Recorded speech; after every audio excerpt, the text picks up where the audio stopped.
What's going on? Welcome to Titan Town. It's been a while since I made any videos. I've been crazy busy at work, but I'm finally back. It's late at night tonight, so we're going to knock this one out. OTAs are starting Monday, and I did say I've got Chris from Titans and Truth with me. How you doing, Chris? Everything is going good, real good right now. That's great. Today we're going to be talking about position battles. Like I said, OTAs are starting Monday. And John Robinson said he wanted to create the most competitive 90-man roster that he possibly could. So we're going to talk about some position battles that we've got an eye on, and there's a lot of them. So what's one position battle that you've got an eye on, Chris? Well, to be honest, I'm definitely looking at position. I would say receiver will have to be one. I want to see who steps up to possibly be that third receiver. I mean, you definitely got, Corey Davis and Rashard Matthews. You got Campanero. You got Taywan Taylor, Tajay Sharp, mainly between Sharp and Taylor, who's going to be the third guy. Then they just signed another guy, Nick Williams from the Falcons, probably a camp body at best for that. So I want to see who comes out to be the third receiver on this team. And I would say another position battle that I'm actually looking forward to in a lot of ways is, I would say, could Harold Landry knock out maybe a Derek Morgan out of his position? I don't think that'll happen, but I think Harold Landry has a very good opportunity to knock him out. And then one last position, I want to see Dane Kirkshank possibly go after Jonathan Cyprian's spot, maybe take that starting safety spot away from him. I think those are the top three battles that I'm looking at. Yeah, for sure. Dane Kirkshank is somebody I definitely want to talk about a little bit later. One position I'm going to be keeping an eye on is that third running back position. It's mainly going to come down between David Fluellen and Crum Wadley.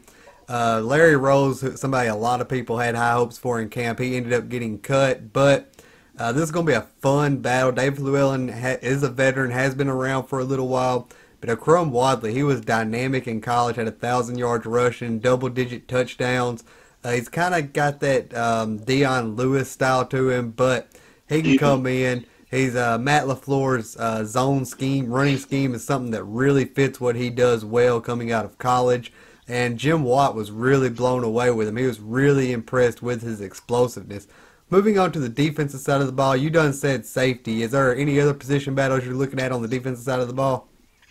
I want to see how the corners shape out, how maybe not necessarily who gets to start a job, because I do believe it'll be Malcolm Butler and Adoree Jackson on opposite sides, and then, Logan Ryan being the third. Who's going to be the fourth guy? Ty Smith, Kalen Reed. You got Estes, the guy they just signed. LaShawn Sims is another guy. So you got a lot of corners back to battle for position. And I mentioned safety. I was talking about Kirkshank, another guy that could be a underdog is Damon Webb from Ohio State. I mean, Kerry Coombs, very familiar with him, coached him at Ohio State. He could be a guy that might could sneak on the roster. I don't know if he'll win a position battle, but he could probably sneak on the roster and do some special teams work. Now, I would say defensive line, I want to see who does win that nose tackle position. Is it Benny Logan? Is it Austin Johnson? Does David King maybe go there? I'm thinking maybe right now Benny Logan will probably be the starter, but you got to see what Austin Johnson is about. Right. I'm going to talk about that position a little bit later, too. One position on the defensive side of the ball I'm really looking at is the edge rusher position. So you've already got Derek Morgan, Brian Orakpo, who are definitely going to make it and start. You've got Harold Landry, who's a second-round pick, who's definitely going to stick to the roster. But then I think there's two more spots you got to fill at the position. It's going to come down to Kevin Dodd, Josh Caraway, this Finch guy who's an undrafted free agent that they signed, and Aaron Wallace. I think those are four guys, and I think there's only two spots left available. So it's going to be fun to watch in the preseason, if that will ever hurry up and get around, to see who's going to outshine who in the preseason. There's been a lot of talk with media. A lot of the media is kind of into it with Mike Vrabel because he's not letting them stick around and watch the practices. So it's really hard for us to get any information on them, really. We just kind of got to analyze the roster, analyze previous seasons, analyze college tape, and just really develop an opinion that way, because this is a whole new chapter. This is a whole new year. And really, that doesn't matter, but that's all we have to base our opinions on at this point. Moving back to the offensive side of the ball, one position I did want to bring up, there is a few positions. This roster just got so much competition on it. The guard position. Yeah. In free agency, we signed a lot of guards. Quentin Spain's job is kind of on the line because of the new blocking scheme that we're going to go to. They don't know if he's going to fit in that zone blocking scheme, so we got some new guards, brought some competition in there. And also that second-string quarterback behind Mariota, you got Blaine Gabbert, and then you got Luke Falk, who a lot of people thought was going to go in the 3rd or the 4th round of the draft. And you look, Mariota's kind of a mixture of the two. Blaine Gabbert, he has that athleticism to do some of the things Marcus Mariota does with his legs. He's got a cannon of an arm, but he's not very accurate. And then Luke Falk, on the other hand, he's deadly in them short to intermediate passes. He has great anticipation, very accurate with the football, but he's not going to give you what Marcus Mariota does with his legs on the field. So what do you think, Chris, going back to defense and also on the offense side of the ball about those positions, and do you got anything to add to that? Now, I will say this. On the quarterback front first, I think for Blaine Gabbert, I think he'll be the number 2 for right now. And, I mean, Luke Falk will have an opportunity to be number 2, I think, definitely next season. I think he will be the number 2, or maybe by the end of this season, I think Luke Falk is number 2, but I think Blaine Gabbert brings that experience. The offensive line, I absolutely agree with you. Quinn Spain could be the odd man out of this offensive line. I mean, he only signed a restricted tender at like $1.3 million for this upcoming season. So I don't want to necessarily say they maybe lowballed him a little bit, but maybe basically seeing, okay, what do you got in this scheme? Can you perform in this scheme? Because that's why they brought in, Suafilo from Houston. You got Corey Levin as well, who could provide some competition and some depth on that offensive line. So, I mean, yeah, Quinn Spain could very well be the odd man out in this particular situation. And I'm losing my Pap Hill.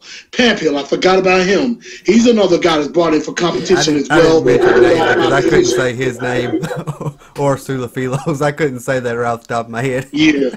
Go ahead. So, yeah, I understand the name is quite difficult. It took me a minute too.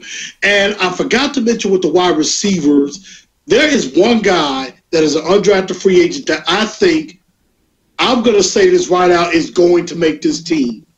And there's this kid, Deontay Burnett from USC, signed as an undrafted free agent. A lot of people thought he was going to get drafted maybe in the 5th or 6th round. He falls as an undrafted free agent.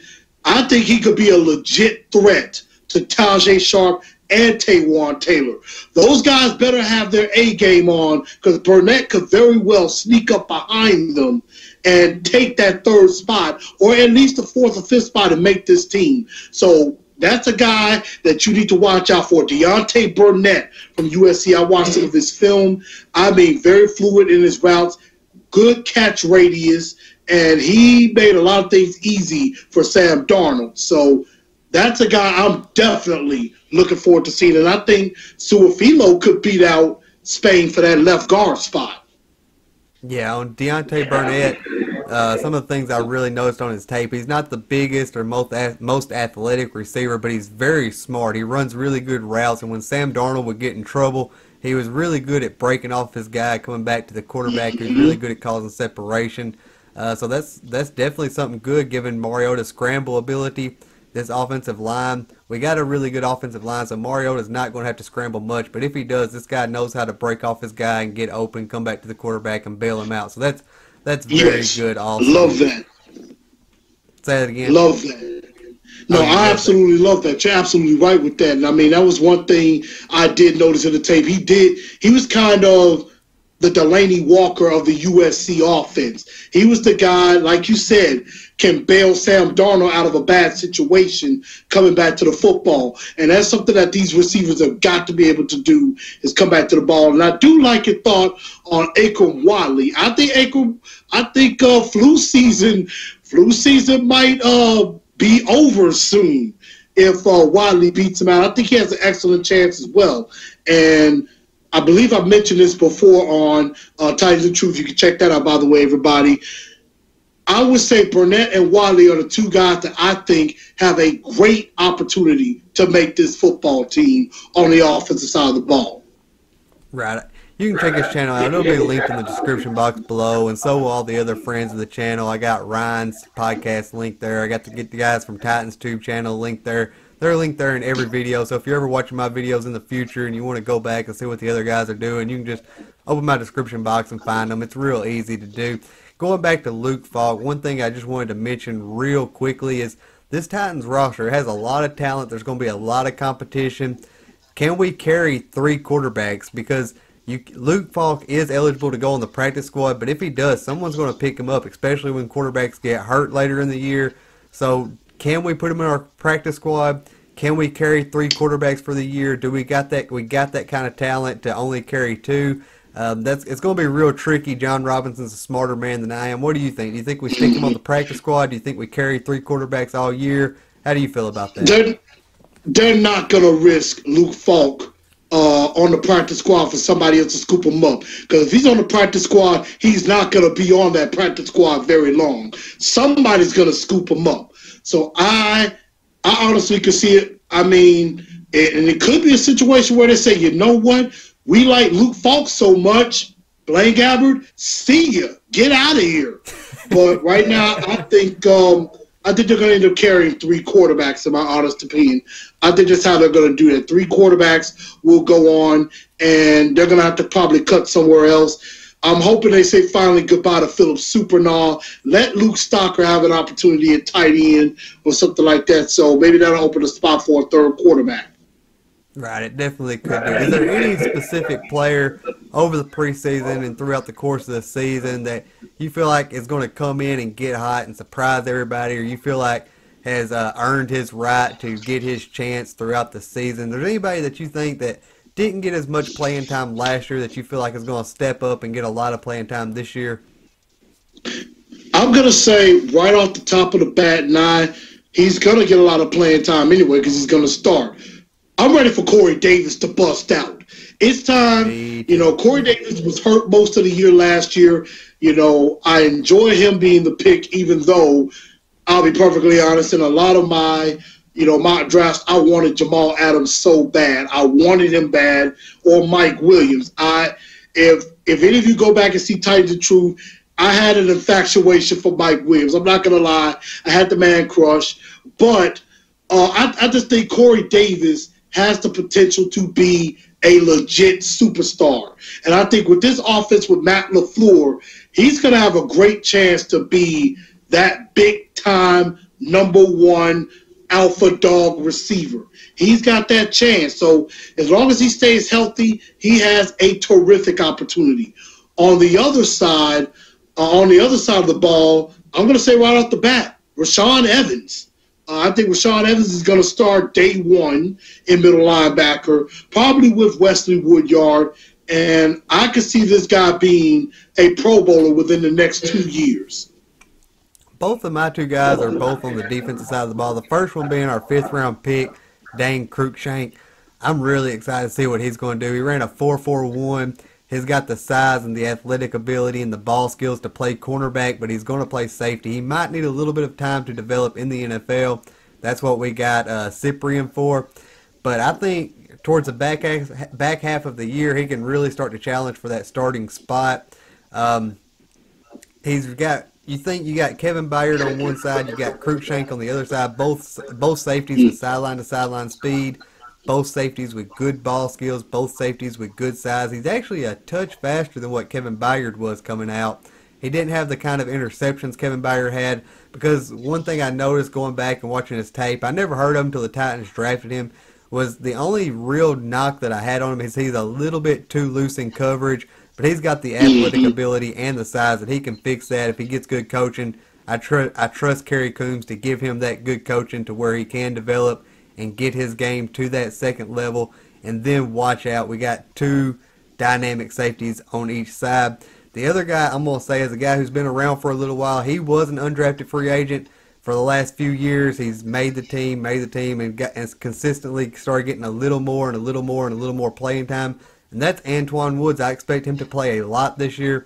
And I actually play Xbox with him. With OTAs coming up Monday, he's not going to have a lot of time. And just spoiler alert, I'm expecting to get some more big guests on the channel, and he's one of them. I'm going to try to talk to him over the weekend, see if I can get him on. No promises there because I'm sure he's a busy guy, especially with OTAs coming up. But he consistently outplayed Sylvester Williams last season. Towards the back half of the season, he got more playing time. He really fits that role at nose tackle well, and I think he's going to be Benny Logan's biggest competition there at the nose tackle position. That's an excellent pick on that one. You know, Antoine Woods is a guy that a lot of people might tend to forget about, but we might not want to forget about him because I believe a couple of years ago he got some playing time and did pretty well towards the end of the season. He could definitely crack this roster yet again and maybe stick on full time. As far as Cruikshank is concerned, yes, like I said before, in the position battle, I think he has a chance to beat out Cyprien, but even if that is the case, they could still employ some 3 safety coverages or some 3 safety looks and maybe put Cyprien more towards in the box. And he can help more in the box against the run where he was pretty good at, except for that Raiders game where he just missed about 3 or 4 tackles in that first game, which I witnessed personally. And what I like about Cruikshank, he just seems very humble with this opportunity. I was reading over an article on Tennessee Online tonight. You know, he was talking about where he feels like it's the greatest feeling in the world. He feels like he's at home. You know, he's adjusted to the NFL, to the playbook. He won't even say where he lined up in the rookie mini camp, basically. Yeah, so they're not letting out any secrets. They're not letting out any secrets just yet. So he seems like he is very, very humble and excited about this opportunity. And I want to see what he got. And LaShawn Sims, where are we going to see him at? LaShawn, you better step up. You got some guys that might take your spot. Do something. Yeah, contract year's coming up for him, too. And I just wanted to throw out one more thing with Cruikshank. Think about he's a 5th-round pick. The Titans have been really good with their 5th-round picks. You look at Avery Williamson, Tajay Sharp, LaShawn Sims, who had a big interception in the Texans game last year. Who else is it? I feel like I'm forgetting somebody that I was thinking about earlier when I wanted to bring this point up. No, Aaron Wallace is 7th. Aaron Wallace and Caraway are 7th rounders. Yeah, both of those are 7th round. Tajay Sharp, Avery Williams. I know there's probably 1 or 2 that I'm missing. Anyway, we're really good with our 5th round picks. So if the trend continues, Dane Cruikshank should be really well. But anyways, guys, we appreciate you for watching. Be sure to leave a like on the video, subscribe if you haven't yet. Got a lot of content coming out, and I want to show you my shirt real quick. It's kind of a homage to what Mike Vrabel was saying. Front multiplicity. On the back it says consistent coverage. I'll have a link to that in the description box below. You can buy one. Then I got another shirt that I made that I haven't worn in a video yet. It says, "We are tough, we are smart, we are dependable." John Robinson's catchphrase, sort of. And I got another one that I want to make and put up for sale. I haven't got around to it yet, but it's going to say Titan with the definition of Titan. It's going to say, you know, warrior with the abilities of a god or something, whatever the dictionary says about a Titan. And then on the back it's going to say Jaguar. It's going to say Jaguar, the weakest of all the wildcats, or the smallest, most frail. And then it's going to say Colt, a baby horse. And then it's going to say Texan, a man that lives in Texas. But anyways, I like the sound of that. That is incredible, and that is incredible. Everything, and also everybody out there, like I said, tune in to Titans and Truth. I also have. How they can find you on Twitter. Yeah, you can find me on Twitter. Yeah, you can find me on Facebook at Chris A. Newell. Also, the Titans and Truth fans page. That is where a lot of content will be. Twitter, you can look me up at TNT Blue Enforcer. That's capital TNT, capital BLUEN number 4 CER. Facebook at Titans_N_Truth on Instagram, and also the website www.titansandtruth.wixsite.com/Titans and Truth. You can find a lot of coverage on there. You'll see some of the Titans and Truth. I have a shirt. You can have the same shirt as well. Sweatshirts, hoodies. Get with Calf Gaspit Creations with my cousin LaCrystal Cleveland. She can get you a shirt exactly like how I have it, and you've seen them on my pages. So check it out. Got something new coming up. Hopefully to have, I'm looking forward within the next few weeks of having News 2's Corey Curtis on the show, probably by phone. I'm going to have him on there and try to get back with Jim Wyatt as well as Austin Stanley from A to Z Sports here in Nashville as well. So be looking out for that coming up very soon. We got 3 months till training camp, and also next week we're going to find out if we get the draft.